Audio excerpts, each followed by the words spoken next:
Bonjour et bienvenue pour ce 76e épisode de Raptor Kiff. Aujourd'hui, spécial questions-réponses puisque je réponds enfin après des mois de silence sur toutes ces questions qu'on m'a envoyées. Et du coup, je suis désolé, j'aurais dû faire des épisodes, j'en ai pas fait. C'est dommage, dommage pour moi et dommage aussi pour vous puisque je pense que vous aurez bien aimé que j'y réponde. Enfin, aujourd'hui, je prends le temps. Il y a 4 jours d'ici le prochain match, donc je vais essayer de répondre à 6 questions pour cet épisode qui concerne ce qui s'est passé cette saison et ce qui va se passer. Alors la première question, et je vais toutes les lire, et j'y répondrai comme ça au fur et à mesure plus tard. Alors, la première question. Elle nous vient de Picsou18 qui nous demande quelles sont les chances que Toronto remporte le titre. Alors, ok. Deuxième question de Garpat, Gar avec 2 R et 2 T. À quel changement faut-il s'attendre si les Raptors ne remportent pas le titre ou n'atteignent pas la finale de conférence? Ok. Troisième question de Gwendos Lignes. Alors, soit c'est Gwendo Ligne au pluriel, soit c'est Gwendos Lignes, soit c'est Gwendos Ligne. Alors, je sais pas. Quels sont les échanges de joueurs que tu envisages? Ah, ok. Quatrième question de T-Hat Rouge, donc de Petit Chaperon Rouge, j'imagine. Penses-tu que OG Anunoby ait tenu ses promesses? Cinquième question, Patou, le Breton. À quel tarif doivent au maximum les Raptors signer Fred VanVleet cet été? Sixième question de Yak Skills avec 2 S, donc qui fait référence à Pascal Siakam et Jacob Poeltl.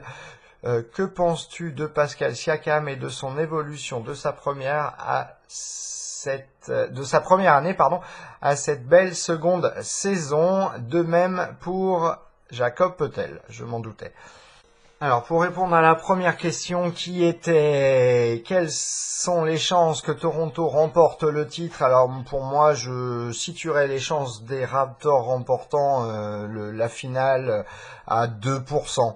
Je pense qu'ils ont, vis-à-vis des Bucks, ils ont environ 60-40 au premier tour. Au deuxième tour, si on prend l'état actuel du classement général, les Raptors au deuxième tour auraient des chances de rencontrer Philadelphie ou Indiana. Donc je prendrais Philadelphie au deuxième tour contre les Raptors. Je dirais que les Raptors doivent avoir là aussi 60-40 chances de remporter cette série. Donc ensuite, ils iraient en finale contre, alors je dirais soit Boston, soit Cleveland, ou peut-être une surprise Washington. Mais j'ai dit une bêtise, puisqu'au premier tour, les Raptors, au jour d'aujourd'hui, affronteraient Miami. Donc je donnerais 70-30 pour le premier tour. Au deuxième tour, donc contre Philadelphie, comme je le disais, je donnerais du coup un 60-40 pour les Raptors si c'est Philadelphie. Si c'est Indiana, je dirais un 70-30. Ensuite, en finale de conférence, je dirais que les Raptors ont, je dirais 50-50, quelles que soient les équipes, que ce soit Boston ou Cleveland. Si c'est Washington, je donnerais tout de même l'avantage à Toronto, car je pense que Toronto aura soif de manger Washington qu'ils n'ont pas affronté au playoff depuis ce fameux premier tour où les Raptors s'étaient fait manger 4-0 par Washington. Donc je dirais que contre Washington, je donnerais 60-40, contre Boston 50-50 et vraiment peut-être même 55 pour Boston, 45 pour Toronto. Contre Cleveland, je dirais 50-50 parce que ça dépend si comment les Raptors jouent LeBron. En fait, c'est vraiment là la question. Donc je dirais peut-être même plus 55 pour les Cavaliers. Et en finale, contre soit Houston, soit contre les Warriors, je suppose, à quelque chose près.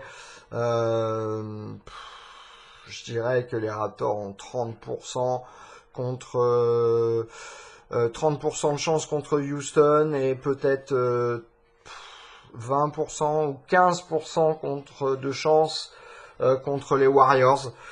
Donc si vous faites le total sur 100%, alors 30% au deuxième tour, 60% de 30%, ça nous donne... Désolé, je vais le faire, le calcul, et je vous donne les résultats, mon résultat du coup de ce que je viens de vous annoncer. Donc je vous le refais, 70% au premier tour, 60% au second tour, de chance de passer les tours à chaque fois, hein. 45% au troisième tour et 15% de remporter le titre dans le match, dans la série en fait. Et donc je pense, et du coup c'est marrant parce que moi je disais je donnais 2% de chance et j'obtiens un résultat de 2,835% de chance pour les Raptors de remporter le titre. Bon, ce qui est vraiment pas beaucoup, on s'entend bien, mais qui est beaucoup plus énorme bien sûr que ce à quoi on aurait pu s'attendre il y a 5 ou 6 ans quand les Raptors étaient au fond du trou. Alors la deuxième question était à quel changement faut-il s'attendre si les Raptors ne remportent pas le titre ou n'atteignent pas la finale de conférence? Alors moi, je vais répondre à ça en termes de changement, ça dépend vraiment de comment vont se passer les playoffs. Si on perd au premier tour, même en ayant bataillé dur contre les Bucks, je vois bien Masai aller pour un gros changement de joueur dans l'équipe pour ne pas se retrouver à payer la taxe. Pour une équipe qui jusqu'à maintenant n'a démontré aucune capacité à gagner en fait, puisque leur maximum a été la finale de conférence. Mais alors quand je dis l'équipe, je dirais le 5 de départ. Donc t'enlèves OG Anunoby qui ne risque pas de vendre à moins de l'échanger contre Kawhi Leonard par exemple. Ce qui pourrait, hein, honnêtement, on a les capacités de faire un bon échange avec San Antonio si on voulait récupérer Kawhi Leonard par exemple. Honnêtement, c'est faisable. Les Raptors ont suffisamment de jeunes joueurs pour récupérer Kawhi Leonard et donner leurs 2 prochains choix de draft, donc 2019 puisqu'ils n'ont pas 2018 et 2020. Combiné avec un échange de Kyle Lowry par exemple, et on aurait quelque chose d'assez sympa à proposer aux Spurs. Bon, on en parlera tout à l'heure puisque c'est le sujet d'une autre question. Moi surtout je fais cette analyse, alors je parlais des autres équipes, mais alors du coup des autres équipes dans l'Est, c'est-à-dire quand on voit comment Philly est en train de progresser, c'est-à-dire que Philly cette année et sans doute l'année prochaine encore plus sera une équipe incontournable de la conférence Est. Boston, c'est pareil. Indiana, ils ont progressé. Ils sont à quelques échanges et quelques choix de draft, peut-être 1 ou 2 joueurs de devenir un prétendant à l'Est. Milwaukee, ils sont à un bon coach. Et honnêtement, ils sont à un bon coach de devenir un sérieux prétendant au titre à l'Est. Alors voilà, ça c'est si on perd au premier tour et comment on envisage les choses. Si on perd au deuxième tour contre les Cavaliers dans une bataille au sommet, je vois pas Masai mettre en place de grands changements car je pense que LeBron James fait figure de monstre à l'Est pour toutes les équipes d'ailleurs. Et donc du coup, si tu perds contre LeBron, c'est quand même plus compliqué de remettre tout en place, surtout que là, il y a quand même une équipe assez jeune, surtout venue du banc, et que si c'était des gros changements, enfin je m'attendrais pas à des gros changements. Par contre, si au deuxième tour on perd contre Philadelphie, par exemple, qui est aujourd'hui dans ce que je disais tout à l'heure, qui serait notre deuxième tour, le plus probable à l'heure actuelle du classement, je pense que Masai bougera de la même façon que si on perd au premier tour. Voilà, je pense qu'il fera pareil, c'est-à-dire des gros changements.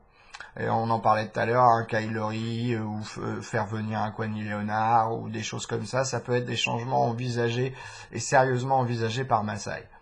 Par contre, si on atteint la conférence la finale de conférence à l'Est et qu'on perd contre Cleveland ou Boston, je pense que Masai, pareil, ne changera pas grand-chose.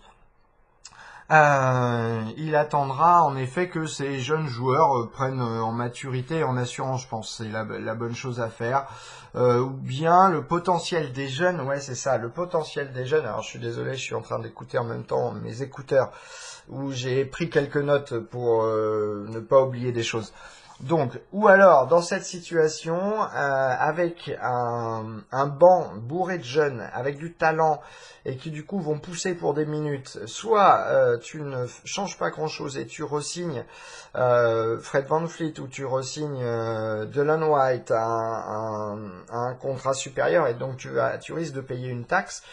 Et du coup, est-ce que Masai va pouvoir refuser certains échanges qui vont lui être proposés pour toute cette nouvelle garde de jeunes qui débarquent, ou alors échanger un Ibaka pour pas grand-chose, pour peut-être récupérer un peu de cap space.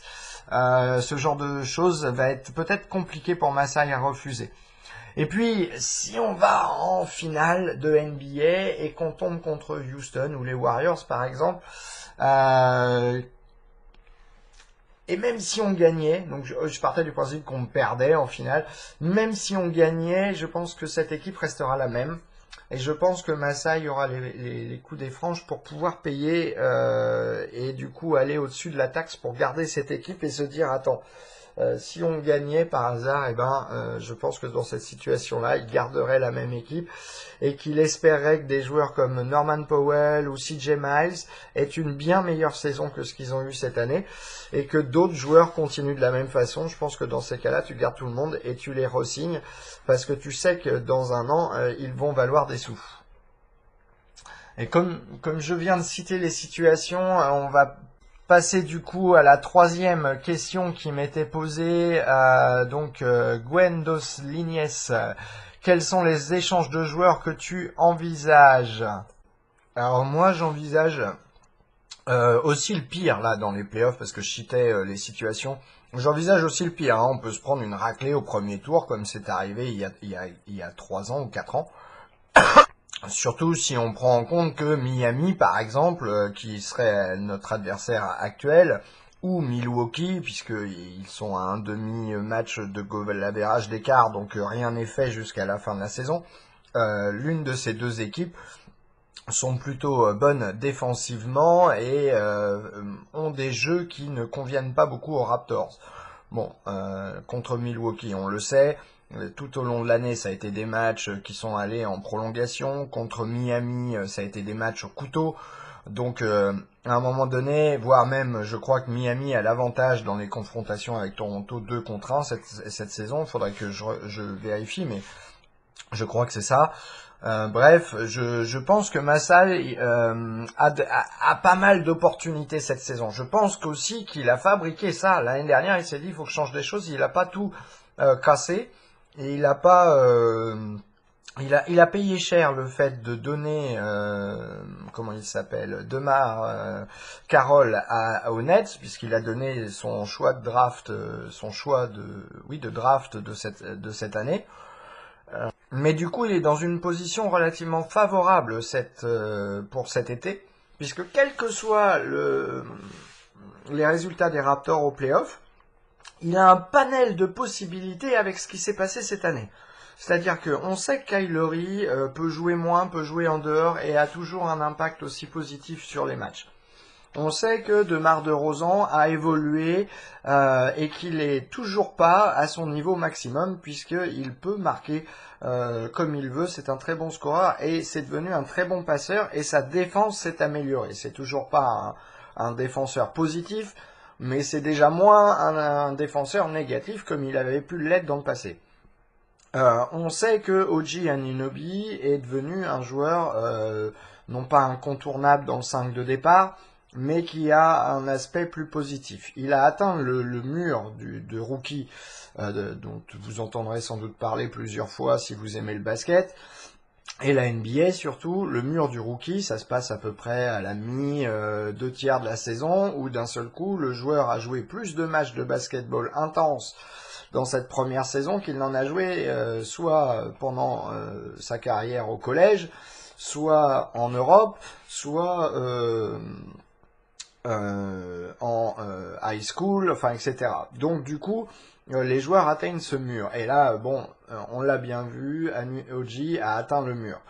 Mais là, sa petite blessure qui lui a fait manquer 2-3 matchs, à un moment donné, même peut-être plus que ça, je crois que c'était 6 ou 7 matchs, lui a fait du bien. On voit qu'il revient avec beaucoup plus d'élan, beaucoup plus d'attention, et je pense que il devrait avoir un bon feeling pendant les playoffs, puisqu'il pourra avoir entre chaque match au minimum un jour pour se préparer et affronter relativement tout le temps le même adversaire. Ce qui est plutôt une bonne nouvelle pour les Raptors, pour nous, j'allais dire, fans des Raptors, parce qu'ils devraient plutôt faire du bon boulot dans les playoffs. Ensuite, Serge, qui n'a pas descendu en intensité, qui marque toujours autant de points, qui prend même plus de rebonds cette saison que la saison passée, qui continue tout de même d'avoir un impact, puisque je crois qu'il a une moyenne de 1.4 contre par match, ce qui est plutôt pas mal. Et on a un Valanciunas aussi qui a changé sa façon de jouer. Au mois de mars, il va avoir une moyenne de 16 points par match et de 10 rebonds par match, avec 1 contre .2 je crois de moyenne en mars, ce qui est plutôt pas mal. Et donc on montre bien et ça met des joueurs en valeur. C'est-à-dire que rien que dans ce 5 de départ, on a des joueurs qui ont une forte valeur en termes d'échanges. Puisqu'on est dans les échanges, je fais un petit peu le tour de ce qu'on a pour voir ce qu'on pourrait obtenir. On a un Fred VanVleet et un Delon Wright qui sont, je dirais, bon, Delon Wright doit être un petit peu moins en valeur que Fred VanVleet à l'heure actuelle, mais surtout Delon Wright, on peut l'échanger tout de suite. Quand on dit que Fred VanVleet, il va falloir le re-signer, donc on ne pourra pas l'échanger avant janvier sans doute l'année prochaine ou décembre. Donc déjà, ça nous empêche de l'échanger, Fred VanVleet. Ensuite, on a Norman Powell qui va donc démarrer au 1er juillet un contrat de 10 millions par an, ce pendant 3 ans ou 4 ans, pendant 4 ans. Ensuite, on a un CJ Miles qui a plutôt eu une année en dedans, on va dire. Il n'est pas mauvais, il n'a pas été super bon, mais il n'est pas non plus bon, et puis surtout, trop de petites blessures, trop de petits trucs qui lui sont arrivés dans la saison, c'est dommage, mais c'est comme ça. Encore un joueur qu'on signe et qui a des soucis en arrivant. Ensuite, qui c'est qu'on a d'autre? On a Pascal Siakam, qui grosse valeur vu son potentiel et vu ce qu'il est capable de faire. Je reviendrai sur Pascal plus précisément sur une des questions suivantes. Ensuite, nous avons un Jacob Poeltl. Donc voilà, ce duo-là, je pense que ce duo-là, si on devait les échanger, ils seraient échangeables ensemble. Parce que c'est le potentiel des deux combinés, à mon avis, qui ferait le succès de l'échange. Ensuite, on a bébé Lucas Noriega sans doute, et puis c'est à peu près tout, puisque le reste, c'est des joueurs signés sur des petits contrats, comme McKinney, dont on ne sait pas grand-chose cette saison, comme Alonso, Miller, des joueurs comme ça qui sont en contrat signé dans les deux sens. Donc voilà, j'ai fait la répercussion, la liste finalement des joueurs qu'on avait dans l'équipe. Maintenant, si tu veux en échanger, moi j'envisage un truc, c'est vraiment pour moi, dans un an, Kyle Lowry, Serge Ibaka, Jonas Valanciunas seront en fin de contrat. C'est-à-dire qu'ils seront des joueurs avec un contrat de 1 an qui leur restera. Donc ça peut être dans un an très intéressant pour que cette équipe, quel que soit ce qui se passe au play-off, reste ensemble 1 an de plus, parce que Lowry, Ibaka et Valanciunas auront une valeur marchande l'année prochaine énorme. Donc voilà, mais en même temps, j'ai l'impression que ça change ça, c'est-à-dire que les joueurs avec des contrats courts ne sont moins en vogue qu'ils ne l'étaient à une époque. Mais en plus, 2019 est une année où il va y avoir plein de joueurs qui eux auront un contrat terminé, et du coup free agents comme ils disent, et du coup il y aura un gros marché. Donc est-ce que des équipes qui seront déçues de ne pas avoir réussi sur le marché du free agent ne voudra pas des joueurs comme Lowry, Ibaka ou Valanciunas pour compléter leur équipe alors qu'ils n'ont pas réussi avec les free agents?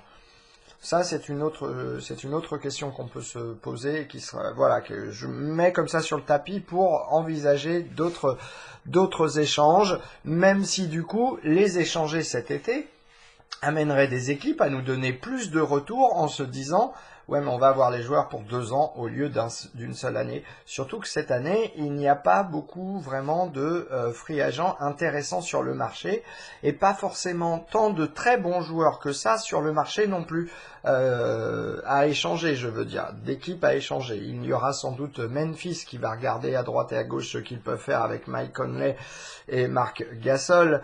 Mais sinon, les Raptors, s'ils voulaient échanger Kyle Lowry, par exemple, ce serait autant d'impact qu'un Mike Conley. Je pense que Kyle Lowry aurait un meilleur impact. D'abord, il a un contrat qui dure moins longtemps que Mike Conley pour le même montant annuel. Il a aussi Marc Gasol. Je pense que Marc Gasol est peut-être celui le plus intéressant, mais qui rapporterait le moins à Memphis. Bref, parlons pas de Memphis. Donc, je suis désolé, je prends beaucoup de temps pour faire cet état des lieux, mais avant de faire des échanges, et là j'en ai pas fait depuis un moment parce que je trouvais que cette équipe, pour l'instant, justement, fallait voir comment elle devenait au fur et à mesure de la saison. Et c'est vrai que moi qui adore jouer avec la machine à trade et The Trade Machine de ESPN, c'est vrai que depuis un moment je le fais plus parce que je trouve qu'il y a une belle entente, quelque chose d'assez magique dans cette équipe, même si il lui manque quelque chose à cette équipe encore. Donc pour moi, des joueurs comme Norman Powell et Serge Ibaka cette saison, si jamais on était relativement bon aux playoffs, c'est-à-dire qu'on atteignait soit la demi-finale en se battant contre Cleveland ou la finale de conférence en perdant contre Boston ou Cleveland, je me dirais qu'un Norman Powell, un Serge Ibaka, ils sont partis. Je pense qu'Ibaka a montré ses limites. Il est bien dans son rôle, mais il a montré ses limites, alors que, par exemple, Valanciunas a montré qu'il pouvait transformer son jeu. Et cette année, ce qu'il a tenté, c'est pas mal. Je pense que l'année prochaine, il devrait être encore plus performant. Et on le sait, les grands piliers piquent plus tard. Et donc, il vient juste d'avoir 25 ans, je crois, Jonas Valanciunas. Donc, il n'est vraiment pas encore si vieux que ça. En plus, Siakam a démontré qu'il pouvait sans doute prendre la place d'Ibaka. C'est pas encore un bon shooter à 3 points, mais je pense que c'est juste une question de confiance pour Serge Ibaka et sa 3e année va être vitale. Peut-être pour ça que j'hésiterais, mais ça dépend ce que peut nous ramener Norman et Serge combinés. Peut-être combiné avec un Dolan White en plus pourrait nous rapporter quelque chose, moi je pense, d'intéressant. Je pourrais penser à moi j'avais un échange en tête, honnêtement. Allez, on va là-dessus. C'était donc Kyle Lowry qui va à Philadelphie. En échange, les Raptors recevaient Bayless, Saric, Fultz, Timothy Lawaou et je ne sais plus qui. Ça c'est pour au moment de la draft. Hein. Voilà. Et du coup, et sans doute qu'il fallait qu'on prenne Anderson en plus pour matcher les salaires. Et du coup, cela ne piquait pas dans le fait que Philadelphie puisse encore proposer un contrat maximum à comment il s'appelle, à LeBron James. Donc voilà cet intérêt-là pour cette trade-là. Donc ils acquièrent Kyle Lowry pour le poste de meneur, pour donc Fultz, Bayless, Saric, donc j'ai dit Timothy Anderson, et je crois qu'il faut rajouter en plus Holmes pour que ça fasse la combinaison, mais bon, soit ça. Et puis, je pense qu'il faudra rajouter peut-être un choix de draft, sans doute celui des Lakers, pour que Philly puisse prendre Kyle Lowry, que ce soit équitable en valeur. Surtout avec ce que ça leur rapporte. Et je pense que LeBron James, du coup, s'ils attrapent Kyle Lowry de cette façon à la draft, LeBron James réfléchira 2 fois à cette équipe composée vraisemblablement de Kyle Lowry, JJ Redick, Covington,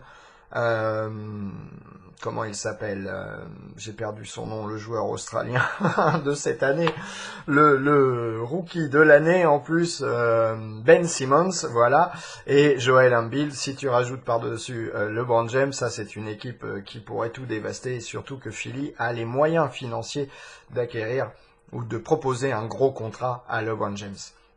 Donc ça pourrait être très intéressant pour les Raptors. Un premier choix de draft cette année, pour l'instant c'est le numéro 10, je crois, de la draft. Ça dépend où les petites boules retomberont de la loterie. Mais admettons que le choix de draft des Lakers, du coup, ce serait celui des Lakers, soit le numéro 10.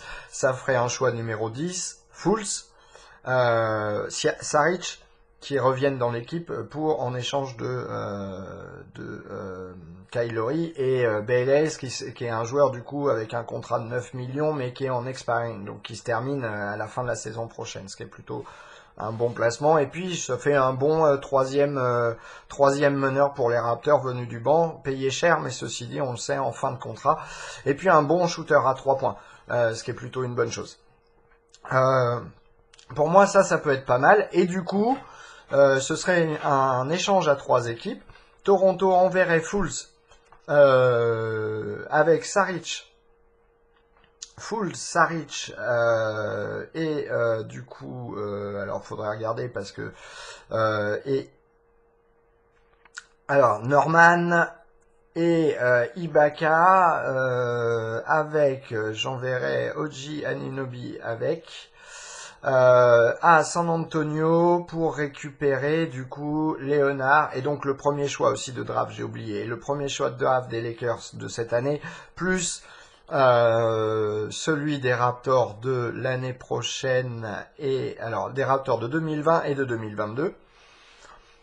Voilà, puisque celui de cette année on peut pas l'échanger, on l'a pas. Donc soit 2019, soit 2021, soit 2020, soit et 2022. En tout cas, voilà, on verra, peu importe. Et donc du coup, les Raptors recevraient Leonard et Green.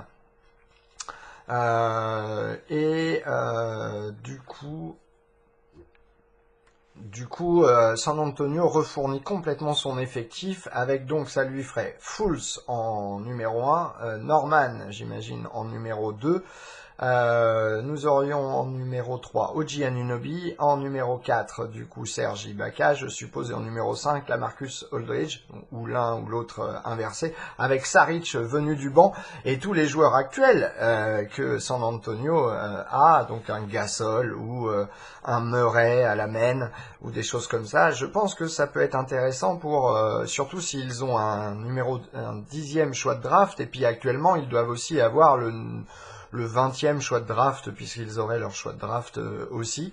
Je pense que c'est pas mal pour eux, ça un bon coup de poker aussi, vu ce qui se passe à San Antonio.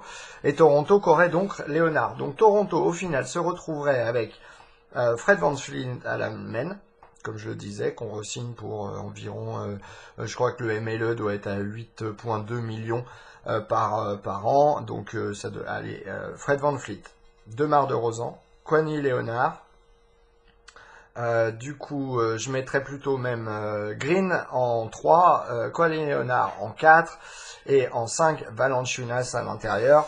Je pense qu'on aurait une combinaison de joueurs qui serait pas mal, surtout si derrière on a gardé donc un Delon White, CJ Miles, on aurait Bayless, donc du coup aussi on aurait donc CJ Miles pour être remplaçant de Léonard, nous aurions Siakam et Potel encore, et je ne sais pas qui d'autre, Miller, Kilkenny, ou je ne sais plus leur nom exactement, je m'y perds là tout de suite, je commence à avoir la tête en chou-fleur, je suis malade, on est vendredi, je suis rendu qu'à la 3e question, je suis désolé, du coup le podcast va avoir du mal, mais je suis malade. Donc je le rappelle, ça pourrait donner quelque chose de pas mal et surtout alléger un petit peu les finances des Raptors pour pouvoir re-signer. Et ça, ce serait la condition sine qua non, c'est qu'on signe tout de suite Léonard sur un contrat maximum. Ce qui du coup la signerait pour 5 ans avec les Raptors.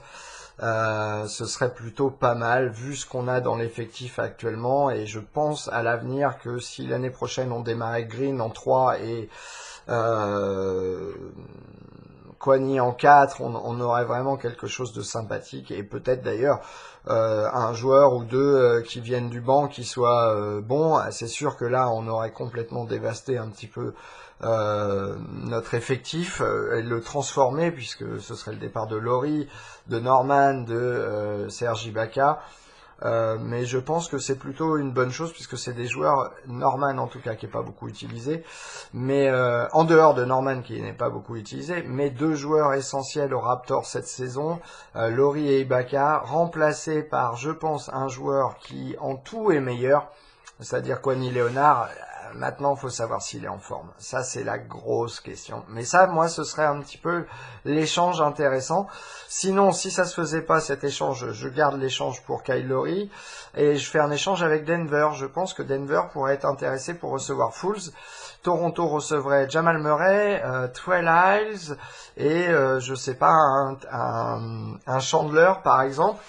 Avec donc Toronto qui enverrait Norman et Fools, ça pourrait être pas mal. Déjà, ça nous fait de la place, et puis on gagnerait du coup, on garderait Fred VanVleet à la main, Murray qui viendrait en remplacement derrière lui, Delon White qui serait en backup, donc en remplacement de Mar de Rosan. Nous aurions du coup également Miles en remplacement de OG Anunoby au poste de 3. Nous aurions du coup, comment il s'appelle, Siakam en couverture de Ibaka, et toujours Poeltl en couverture de Valanciunas, avec en plus un cinquième. Je pense que Trey Lyles est meilleur que Bébé en poste de cinquième grand joueur d'intérieur, et qui nous offre aussi beaucoup plus de scoring, surtout quand la défense est fermée. C'est un bon shooter à 3 points qui ouvrirait des espaces. Et bien sûr Murray également, et en plus si on rajoute Bayless bien sûr qui resterait de la première échange, Saric qui resterait du premier échange, ça nous fait un effectif très fort, et je pense qu'on peut même échanger du coup Ibaka pour une autre équipe, ou Valanciunas, en se disant ça va, on a 6 intérieurs qui sont tous capables de marquer. Ça pourrait être une saison énorme, en faisant tourner l'effectif au maximum pour garder de la fraîcheur et arriver au play-off avec 6 ou 7 combinaisons possibles de joueurs intérieurs qui peuvent faire du mal. Et ça pourrait être pas mal. Donc voilà, c'est l'échange que moi j'envisage. Bien sûr, il y en a d'autres. Mais bon, faut pas vouloir aller trop loin. Alors bon, je parlais de Fred VanVleet tout à l'heure, je vais le dire tout de suite que ça rejoint la question, du coup ça rejoignait la question de Patou le Breton, à quel tarif doivent au maximum les Raptors signer Fred VanVleet cet été. Donc je l'ai dit, aux alentours entre 8 et allez maximum 12 millions je pense par an sur 3 ans, pour qu'on ait encore la capacité dans 3 ans de pouvoir le re-signer si il donne tout ce qu'il promet. Je passe du coup à la quatrième question. Penses-tu que OG Anunoby ait tenu toutes ses promesses de la part de Tiat Rouge, donc petit chaperon rouge si je comprends bien. Alors, est-ce qu'OG a tenu toutes ses promesses? Moi, je dirais que oui et non. C'est-à-dire que défensivement, bon, il a atteint le mur. On le sait, ça je le redis, je le répète, il a atteint le mur de la saison régulière d'un rookie. J'en parlais tout à l'heure, hein. On va pas revenir là-dessus. Mais ce qu'il nous a montré dans la première partie de saison, là où il était très en forme, et vraiment très très en forme, et puis comme personne ne l'attendait, on s'attendait pas à ce qu'il soit aussi bon, et qu'il ait autant de potentiel. Mais il a un potentiel énorme, et que ça, on ne peut pas lui enlever en fait. C'est vraiment un énorme potentiel. Défensivement, c'est un joueur, et la ligue entière en parlait, qui a le potentiel de devenir un Kwani Leonard au point de vue défense. En offense, il est capable de tirer le panier à 3 points, ce qui est plutôt pas mal. Bon, même si, quand il a atteint le mur, ça a été plus dur, il se rattrape, il fait de mieux en mieux, je trouve, ces derniers temps. Depuis sa blessure, surtout. Ensuite, on a il est capable d'aller à l'intérieur. Il a un jeu de passe qu'il faut qu'il développe, mais qui est naturellement là, ce qui est déjà pas mal. En tout cas, qui est naturellement, je ne sais pas, mais qui, sa saison de rookie, est présent. C'est pas énorme, mais c'est là. Il fait des bonnes passes, il a des bonnes décisions, il a une bonne, alors ce que les Américains appellent the basketball IQ. Il a un bon basketball IQ.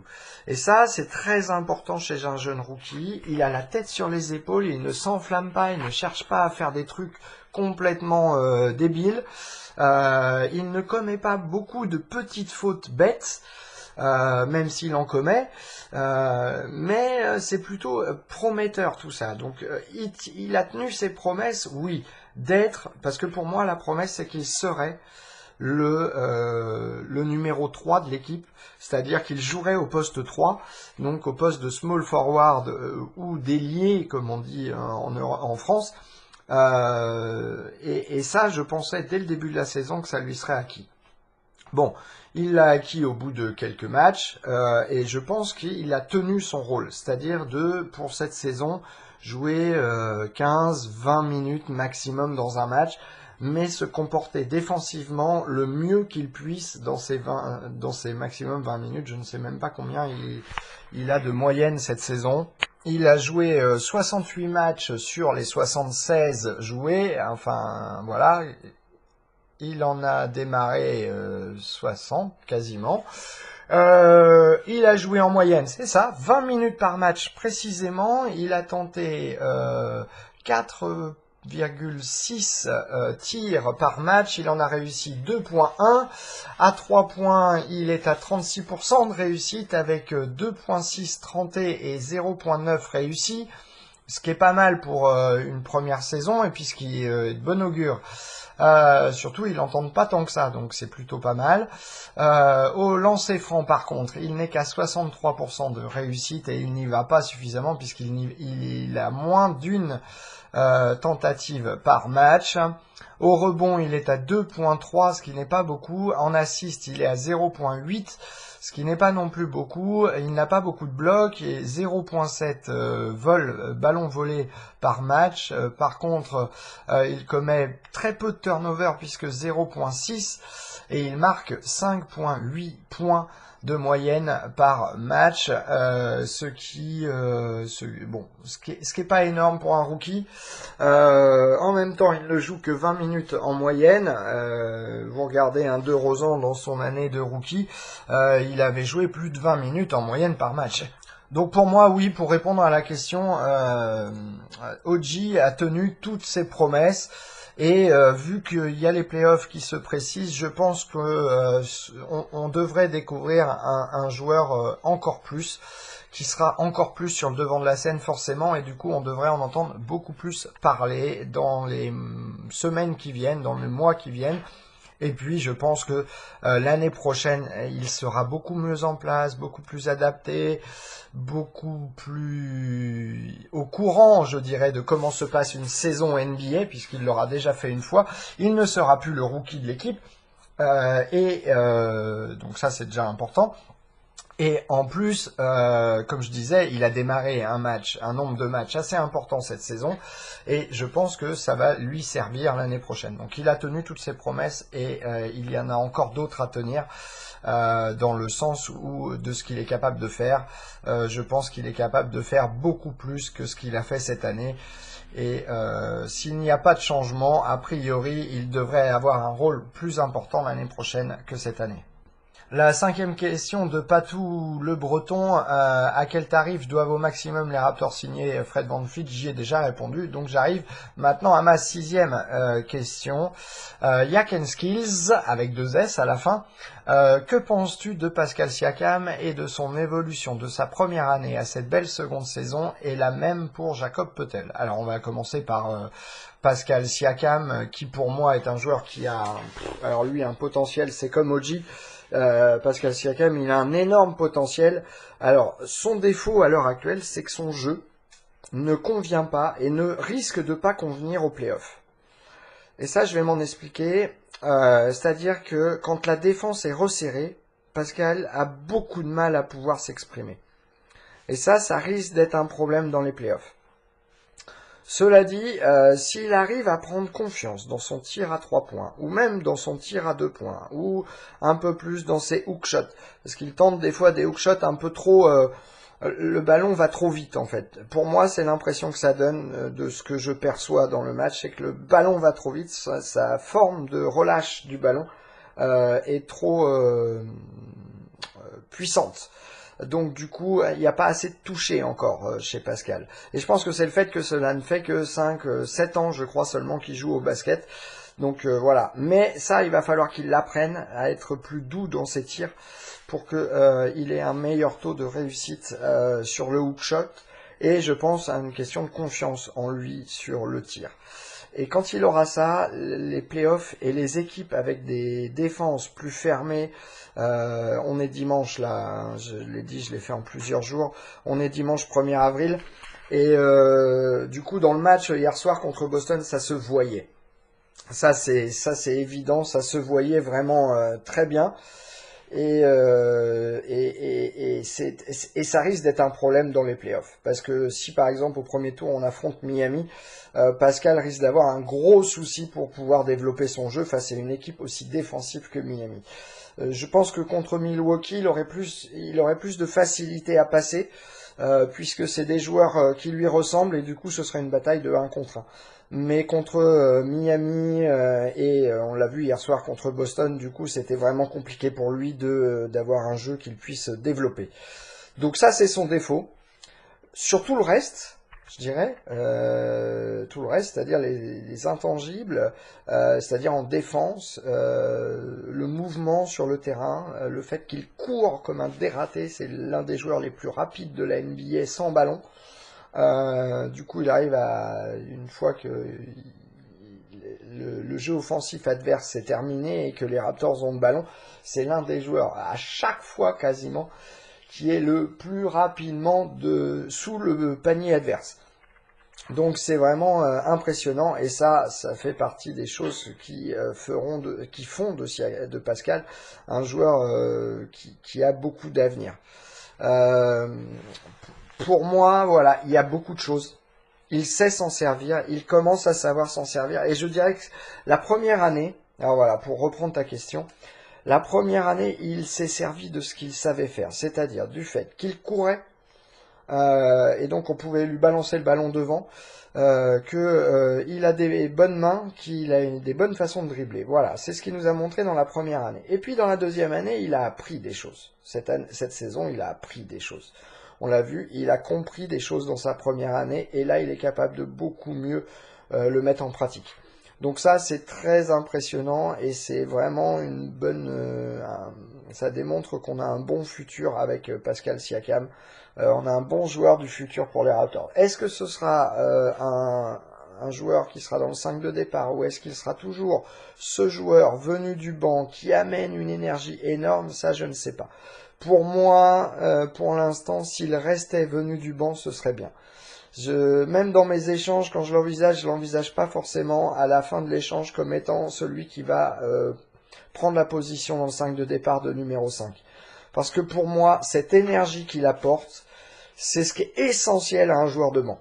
C'est vraiment ce qui est essentiel à un joueur de banc. Même s'il jouait 30 minutes, ça change rien, venir du banc ou pas, il peut jouer 30 minutes par match. C'est juste que j'ai cette impression qu'il faut qu'on lui dise tout de suite, écoute Pascal, tu es un très bon 6e homme, on a envie que tu restes un 6e homme parce que le 6e homme c'est celui qui apporte l'énergie et toi t'apportes ça. Si t'en fais ton truc, ce sera jamais une situation comme avec Patrick Patterson, c'est-à-dire le mec qui a toujours envie d'être celui qui est dans le 5 de départ mais qui peut pas y arriver parce qu'il joue pas assez bien. Là, c'est pas la même chose. Là, c'est un Pascal Siakam, je pense qu'il peut... C'est un mec qui pourrait être dans le 5 de départ, qui l'a été l'année dernière déjà, on s'en souvient, mais qui devrait rester sur le banc pour avoir le maximum d'espace face à l'équipe adverse pour s'exprimer. Parce que ça, je pense que c'est sa meilleure position. Ceci dit, sa défense fait de lui, s'il continue à jouer défensivement comme il joue maintenant, un joueur qui va devoir être dans le 5 de départ. En tout cas, moi, je parlais du banc pour son offense, parce que c'est vrai que son offense, c'est important. Et puis, c'est surtout sa relation avec Jacob, et voilà ma transition. Sa relation avec Jacob sur le banc est vraiment impressionnante. On le sait, les joueurs d'intérieur piquent, c'est-à-dire atteignent leur meilleur niveau, en tout cas le palier où ils devront atteindre leur meilleur niveau plus tard. Et donc c'est pour ça que je fais ma transition vis-à-vis de Jacob. Je pense que ces deux joueurs-là ont encore 3-4 années devant eux d'apprentissage avant de devenir les meilleurs joueurs qu'ils pourront être. Mais ils ont un bon futur. Et Jacob, franchement, la première saison, on l'a vu que c'était un grand joueur très mobile avec des pieds qui se placent bien. Il n'a pas pris vraiment de puissance cette saison. Donc pour moi, Jacob sera toujours un pilier avec des mains, une super attrape du ballon. Je sais, j'ai pas le mot exact, désolé. Puis alors aujourd'hui, j'ai encore la tête en chou-fleur, donc ça va pas. Jacob, il a de l'or dans les mains, tellement il a les mains habiles. Et puis sa capacité à se déplacer en défense, à être capable de contrer, ça pourrait être un des meilleurs contreurs de la ligue, Jacob, et ça pourrait être aussi un des meilleurs défenseurs tout court à son poste, parce qu'il défend très bien à l'extérieur.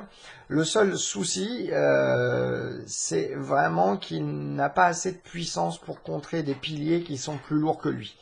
Et ça, c'est un gros souci. Ça, va falloir qu'il apprenne à les défendre avec sa morphologie, et sans doute qu'il sera pas beaucoup plus gros que ça à l'avenir. Enfin, plus musculeux, je parle, bien entendu. Voilà, donc Jacob, pour moi, voilà, il a ce talent. Maintenant, il va lui falloir qu'il arrive à tirer, parce qu'il est très bon autour du panier, mais il ne tire pas le 3 points. Je crois qu'il en a tenté un cette année qu'il a réussi en plus. Mais bon, il le tire pas. On sait que c'est dans son arsenal, mais il l'utilise pas. Il ne shoot pas non plus très bien au lancer franc. Donc c'est deux problèmes, le tir, il va falloir qu'il prenne confiance en lui au niveau du tir. Et comme le match de Boston s'est passé hier soir, je dirais un peu comme Baines l'a fait, c'est-à-dire être capable de shooter. À un moment donné, se dire, bon, attends, je peux shooter en fait, j'en suis capable. Donc hop, prendre confiance en soi là-dessus et y aller. Mais je pense que c'est des étapes, comme c'est des étapes pour Pascal Siakam, comme c'est des étapes pour OG Anunoby. Mais je pense que entre Jacob, Siakam, OG et Fred VanVleet, on a une équipe, quoi. Certains disent qu'avec cette équipe-là, les Raptors pourraient sans doute, rien qu'avec cette équipe-là, jouer les playoffs déjà. Je pense qu'ils n'ont pas tout à fait tort. Il y a un bon collectif dans ces quatre-là, une bonne base. Norman et Dolan sont un petit peu derrière en termes de qualité qu'ils proposent et de régularité.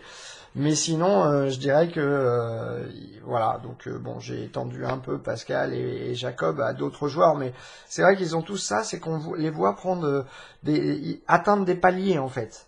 Prendre de l'assurance, faire de plus en plus de choses. Pascal, cette année, entre le début de saison et là, cette fin de saison, il ne fait pas du tout les mêmes choses. Il ne produit pas du tout le même basket. Et d'ailleurs, c'est bien, c'est très bien même. Je veux dire, cette évolution est nécessaire. Et Jacob, on a senti qu'il y avait eu un petit moment de flottement là ces derniers temps. Et on espère qu'il va revenir à un bon niveau, parce que là, il y a eu un petit moment de baisse de forme depuis quelques matchs. Et ça se sent d'ailleurs dans tout ce banc et de toute cette jeunesse. Il faut terminer la saison et je pense que là ça devient difficile, il faut piocher dans les réserves physiques. Et là cette semaine, parce qu'ils ont joué mardi, ils ont joué hier soir samedi et le prochain match est mardi, donc ça leur fait une semaine avec un seul match en 6 jours. Je pense qu'il faut qu'ils en profitent pour faire de la récupération au maximum et travailler la défense pour les Raptors. Voilà. Bon, c'était ma dernière question parce que beaucoup de questions relativement similaires, je les cite pas tous. Mais je tiens à remercier la trentaine de personnes qui ont envoyé un message par mail ou par Facebook ou par Twitter. C'est vraiment sympa. Alors il y a des messages qui comportent des questions, il y en a d'autres qui font des critiques sur ma voix et je suis désolé, je peux pas changer ma voix à moins de me mettre à faire quelque chose de complètement différent, ce qui pourrait être fandard un jour, pourquoi pas, je vous l'avoue. Pourquoi pas essayer un Raptor un peu plus marrant. On verra. Un peu plus envolé, on va dire. Voilà, c'est un peu la critique qui m'est faite, c'est que je fais pas assez d'envolé apparemment pour commenter les matchs. Donc on verra, mais en tout cas, merci à tous ces gens-là pour l'attention qu'ils portent au podcast du coup que je vous fournis. Et je vous dis à très bientôt. Du coup, on est dimanche, donc je vais le publier à la suite du coup du podcast que j'ai fait sur le match de Boston d'hier soir. Et on se retrouve la prochaine fois. Donc c'est mardi à Cleveland pour le match opposant donc les Raptors aux Cavaliers. Encore un gros match. De toute façon, il n'y a que ça en ce moment, puisque après ce sera encore Boston. Après ce sera à Indiana, Orlando, Détroit, et ensuite on terminera du coup la saison le mercredi. Alors je crois que ça doit tomber le 11 avril. C'est ça, le mercredi 11 avril, on terminera la saison par les Raptors contre les Miami Heat, et un match qui étrangement pourrait jouer pour faire la différence entre qui affronte les Raptors au premier tour, soit Miami, soit les Bucks. En tout cas, ce sera le dernier jour, les derniers matchs de la saison, puisqu'après, le samedi suivant, c'est-à-dire le samedi 14 avril, commenceront le premier tour, les premiers tours du coup,